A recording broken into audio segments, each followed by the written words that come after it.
أما بعد فأعوذ بالله من الشيطان الرجيم بسم الله الرحمن الرحيم إذ قال الله جب کہا اللہ تعالیٰ نے یا عیسیٰ اے عیسیٰ انی متوفی کا بے شک میں آپ کو پورا لینے والا ہوں ورافعک اور اپنی طرف اٹھانے والا ہوں الیہ اپنی طرف ومطہرک اور آپ کو پاک کرنے والا ہوں من الذین ان لوگوں سے کفروا جنہوں نے کفر کیا وجاعل الذین اتبعوک اور کروں گا ان لوگوں کو جنہوں نے آپ کی پیروی کی فوق الذین کفروا ان لوگوں کے اوپر جنہوں نے کفر کیا الی یوم القیامہ قیامت کے دن تک ثم الی مرجعکم پھر میری طرف ہی تمہیں لوٹ کے آنا ہے فاحکم بینکم پھر میں تمہارے درمیان عملی فیصلہ کروں گا فیما کنتم فیہ تختلفون جس میں تم اختلاف کرتے تھے فاما الذین پس بہرحال وہ لوگ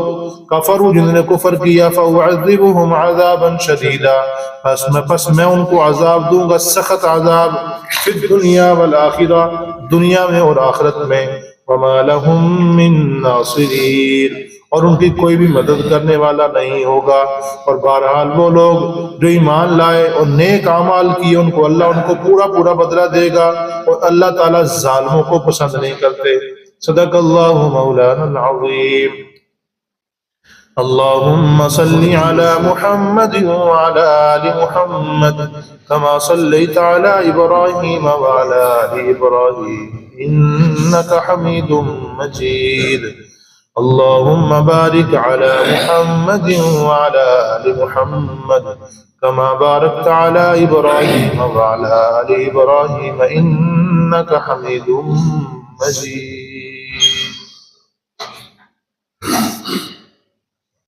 پچھلے درس کا خلاصہ یہ ہے رب العالمین نے فرمایا کہ کافروں نے بھی تدبیریں کی اور رب العالمین نے بھی تدبیر کی۔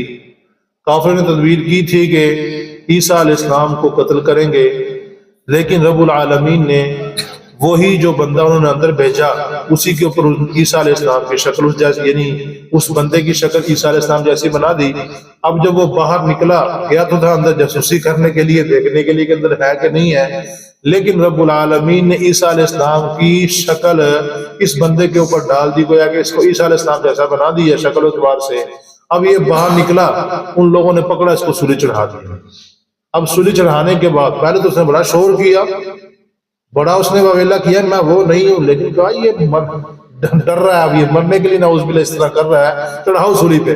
اب سولی پہ چڑھا دیا، چڑھانے کے بعد اب ان کو پھر شک پیدا ہو گیا، اگر یہ عیسیٰ ہے تو ہمارا بندہ کدھر گیا ہے؟ اگر یہ ہمارا بندہ پھر عیسیٰ کہاں گیا؟ اس لیے وہ اللہ نے فرمایا وَلَكِنْ شُبِّهَ لَهُمْ، ان کے اندر کیا ہو گیا؟ اشتباہ پیدا ہو گیا، مشتبہ ہو گئے، ان کو پتہ ہی نہیں چل رہا کہ ہم نے کیا کیا ہے۔ اب وہ خود اس بات پہ پریشان ہے کیا کیا ہے ہم نے، اس لیے اللہ فرما رہے ہیں کہ وَمَكَرُوا وَمَكَرَ اللَّهُ وَاللَّهُ خَيْرُ الْمَاكِرِينَ، اللہ بہترین تدبیر کرنے والے ہیں۔ آگے فرمایا اِذْ قَالَ اللَّهُ، جب کہا اللہ تعالیٰ نے یا عیسیٰ اے عیسیٰ انی متوفی کا بے شک ہم آپ کو پورا لینے والے ہیں۔ یہ متوفی کا کے لفظ کے اوپر نا یہ مرزائی جو ہے قادیانی بےایمان یہاں پہ بڑا شور کرتے ہیں، اور حیات عیسیٰ اور وفات عیسیٰ پر یہاں پہ بڑی گفتگو ہوتی ہے اس لفظ کے اوپر۔ اب وہ یہاں پہ معنی کرتے ہیں فوت کر دیا ورافیو کا، اور یعنی اپنے پاس اٹھا لیا، گویا کہ فوت کر کے اپنے پاس اٹھا لیا، یہ وہ بےایمان یہاں پہ یہ معنی کرتے ہیں۔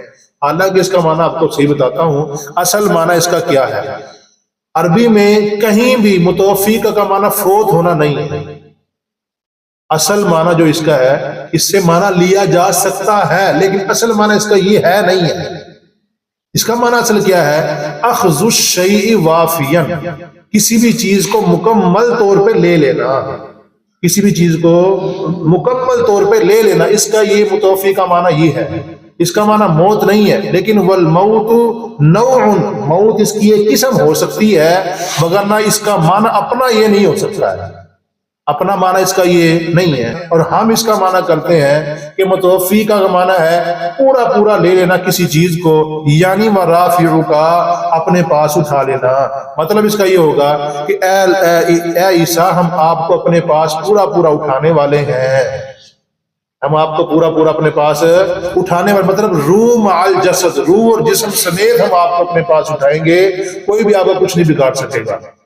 اور ایک اور یہاں پہ اس کا مطلب ہے کہ عیسیٰ علیہ السلام کو جب وہ مارنے کے لیے ان کا گھر کا گراؤ کیا نا، عیسیٰ علیہ السلام کے گھر کا گراؤ کیا، تو اللہ پاک نے فرمایا انی متوفیکا، اے پیارے پیغمبر پریشان نہ ہو، ہم آپ کو آپ کے وقت کے اوپر ہی فوت کریں گے، وقت سے پہلے کوئی بھی آپ کو کچھ نہیں کہہ سکتا ہے۔ یا اللہ، وہ تو سارے باہر کھڑے ہیں، قتل کرنے کے لیے کھڑے ہیں، پھر بنے گا کیسے معاملہ، یہ کیا معاملہ بنے گا؟ اللہ نے فرمایا وَرَافِعُكَ، ہم آپ کو اپنے پاس اٹھا لیں گے، آپ کو اپنے پاس اٹھا لیں گے، ایک وقت آئے گا پھر واپس آپ آئیں گے، پھر آپ کو جو نا وہ موت آئے گی، وفات آپ کے اوپر آئے گی، وقت کے اوپر آئے گی، لیکن ابھی نہیں آ سکتی ہے، ابھی ہم آپ کو اپنے پاس اٹھا لیں گے۔ پھر یہاں پہ وہ مرزائی ایک اشکال پیش کرتے ہیں، اگر آپ اس کا معنی دیکھیں جی، اس کا معنی ہے پورا پورا لے لینا، وفات معنی اگر کر لیا جائے، یعنی اگر اس کا معنی وفات بھی کر لیا جائے تو اس کا مطلب یہ ہے کہ ہم آپ کو آپ کے وقت کے اوپر موت دیں گے۔ وہ کہتے ہیں دیکھو جی، اگر موت کا لفظ پہلے آ گیا اور رافیو کا پھر بعد میں آ گیا، یعنی پہلے وفات موت دے کے پھر دوبارہ اٹھانا ہے، بعد میں اٹھانا ہے۔ اس کا جواب یہ کہ یہ واو جو اندر آئی ہے، یہ واو اس کی جو ہے نا وہ ترتیب کے لیے نہیں ہے، واو ترتیب کے لیے نہیں ہے۔ اگر واو ترتیب کے لیے ہو تو پھر پیچھے ایک آیت گزری ہے، یا مریم اقنتی لربک واسجدی وارکعی مع الراکعین، یا مریم، ہے مریم، اقنتی فرما بردار ہو جا اپنے رب کے لیے، واسجدی اور سجدہ کر، وارکعی اور رکوع کر۔ رکوع پہلے ہوتا ہے کہ سجدہ پہلے ہوتا ہے؟ رکوع، اور یہاں پہ رکوع بعد میں سجدہ پہلے ہے۔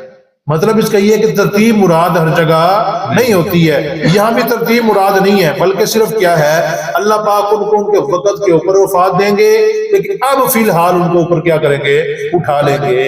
اس کی صحیح تفصیل چلا 6ویں سپارہ سورۃ مائدہ میں انشاءاللہ آئے گی۔ وَرَافِعُكَ إِلَيَّ، اور آپ کو اپنی طرف اٹھا لوں گا، وَمُطَهِّرُكَ، اور آپ کو ان الزامات سے، ان تہمتوں سے آپ کو پاک کر دوں گا جو کافروں کی طرف سے آپ کے اوپر لگائی جاتی ہیں۔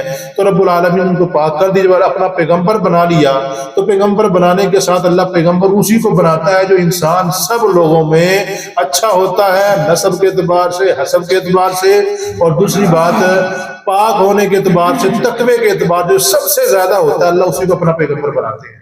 جب پیغمبر بنا دی تو کافروں کی باتیں پھر کیا ہوگی، ختم ہو گئی۔ ہم آپ کو کافروں کی باتوں سے پاک کریں گے۔ وَجَاعِلُ الَّذِينَ، اور کریں گے ان لوگوں کو اتبعوا کا جنہوں نے آپ کی اتباع کی، فوق الذین کفروا، ان لوگوں کے اوپر یعنی جنہوں نے کفر کیا، الی یوم القیامہ، قیامت کے دن تک۔ اب آپ کی پیروی کن لوگوں نے کی؟ مطلب اس کے ایک تو ہے پیروی کرنا صحیح، جیسے کہ مسلمان کرتے ہیں، صحیح پیروی کرنا، ان کو اللہ کا پیغمبر سمجھنا، ان کو معبود نہ سمجھنا، ان کو اللہ کا پیغمبر سمجھنا، ان کو ایک اللہ کا برگزیدہ بندہ سمجھنا، نیک بندہ سمجھنا، یہ ہے اصل چیز۔ جو اسی طرح کی پیروی کریں گے وہ بھی اللہ پاک ان کو بھی اوپر رکھیں گے۔ اور دوسرا ہے جو پیروی کر رہے ہیں لیکن وہ پیروی غلط کر رہے ہیں، مطلب ان کو غلو اندر کر دیا انہوں نے، کہ عیسیٰ علیہ السلام کو اللہ کے درجے پہ لے گئے، لیکن ہے وہ بھی پیروکاری۔ اس لیے یہاں پہ پھر معنی یہ ہوگا کہ اتبعوا کا، ان لوگوں کو میں قیامت تک ان کے کافروں کے اوپر رکھوں گا جو آپ کی اتباع کریں گے، مطلب یہودیوں کے اوپر رکھوں گا، عیسائیوں کو اور مسلمانوں کو، یعنی عیسائی اور مسلمان ہمیشہ یہودیوں کے اوپر غالب رہیں گے۔ آج بھی ایسے ہے، اگر عیسائی یہودیوں کے پیچھا چھوڑ دیتا، ان کے اوپر سے ہاتھ اپنا پیچھے کر لیں، تو پھر یہودی کچھ بھی نہیں ہے۔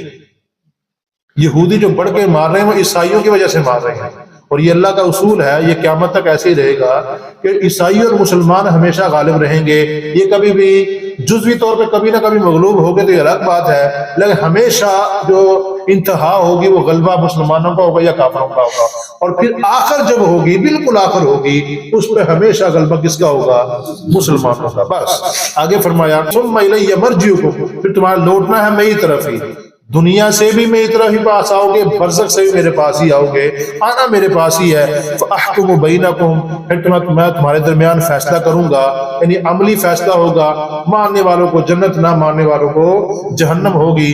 بینکم، آپ تمہارا آپس میں جو اختلاف چل رہا ہے اس میں، فیما کنتم فیہ تختلفون، جس میں تم آپس میں دنیا میں اختلاف کرتے رہے، اس اختلاف کا فیصلہ کل قیامت کے دن عملی اللہ تعالیٰ کر دیں گے، ماننے والوں کو جنت، نہ ماننے والوں کو جہنم۔ فاما الذین، اسی کا آگے فیصلہ فرما دیا. فَأَمَّا الَّذِينَ پس بہرحال وہ لوگ کفروا جنہوں نے کفر کیا فَأُعَذِّبُهُمْ عَذَابًا شَدِيدًا اللہ فرما رہے میں ان کو عذاب دوں گا سخت عذاب فی الدنیا والآخرہ دنیا میں بھی اور آخرت میں بھی. دنیا میں بھی اللہ تعالیٰ ان کو عذاب میں مبتلا کیے رکھتا ہے اور آخرت میں تو ہونا ہی ہونا ہے. اور وَمَا لَهُم مِّن نَاصِرِينَ جب اللہ پاک ان کو جہنم میں پھینکے گا کوئی بھی ان کو بچانے والا نہیں ہوگا. یہاں سے نفی شفاعت قہری آ گئی کہ کوئی بھی وہاں بچانے والا نہیں ہوگا. جتنا مرضی انسان کسی کو اپنا معبود بنا کے رکھے وہ کل قیامت کے دن کام نہیں آئے گا. کام آنے والی ذات صرف اللہ کی ہے. لہذا وما لهم من ناصرین وہاں پہ کوئی بھی مدد کرنے والا نہیں ہوگا, کوئی بھی دھکے سے چھڑا کے لے جانے والا نہیں ہوگا. وَأَمَّا الَّذِينَ اور بہرحال وہ لوگ جو ایمان لائے وَعَمِلُوا الصَّالِحَاتِ اور نیک اعمال کیے فَيُوَفِّيهِمْ أُجُورَهُمْ اللہ فرما رہے ہیں ان کو ہم پورا پورا بدلہ دیں گے. ایک یہاں سے بھی معنی اس کا سمجھ آتا ہے فَيُوَفِّيهِمْ أُجُورَهُمْ ہم ان کو پورا پورا بدلہ دیں گے. اگر یوفی کا معنی موت ہوتا وفا یوفی کا معنی کیا ہوتا موت ہوتا تو پھر یہاں اللہ فرما رہے ہیں جو ایمان لائے اور نیک اعمال کیے ہم ان کو پورا پورا بدلہ دیں گے. ہم ہمارے ہاں تو معنی یہ ہو جائے گا. اگر اس کا معنی کریں کہ موت دیں گے اس کو یعنی موت معنی کریں وفا یوفی کا تو پھر یہاں پہ کیا معنی ہوگا فَيُوَفِّيهِمْ أُجُورَهُمْ جو نیک اعمال کرتے ہیں اچھے آدمی ہیں یعنی ایمان بھی ٹھیک ہے عمل بھی نیک ہے ہم ان کو پورا پورا مار کے رکھ دیں گے. ان کو مار دیں گے مکمل طور پہ ان کا اجر کیا ہوگا ان کو مارنا. یہ معنی اس کا نہیں. اس کا مطلب کیا ہے پورا پورا ان کو اجر دیں گے. واللہ لا يحب الظالمین اور اللہ تعالیٰ ظالموں سے محبت نہیں کرتا ہے. جو بھی انسان چاہے چھوٹا ظالم چاہے بڑا ظالم, چھوٹا ظالم یعنی گناہ کرنے والا ہے, بڑا ظالم یعنی شرک کرنے والا ہے, کسی کو بھی اللہ پسند نہیں کرتے ہیں. اللہ پسند کرتے ہیں ایمان والوں کو تقوی والوں کو. لہذا ایمان ٹھیک ہونا چاہیے تقوی ٹھیک ہونا چاہیے اللہ کے احکامات کے مطابق زندگی گزارنی چاہیے. اللہ پاک سے دعا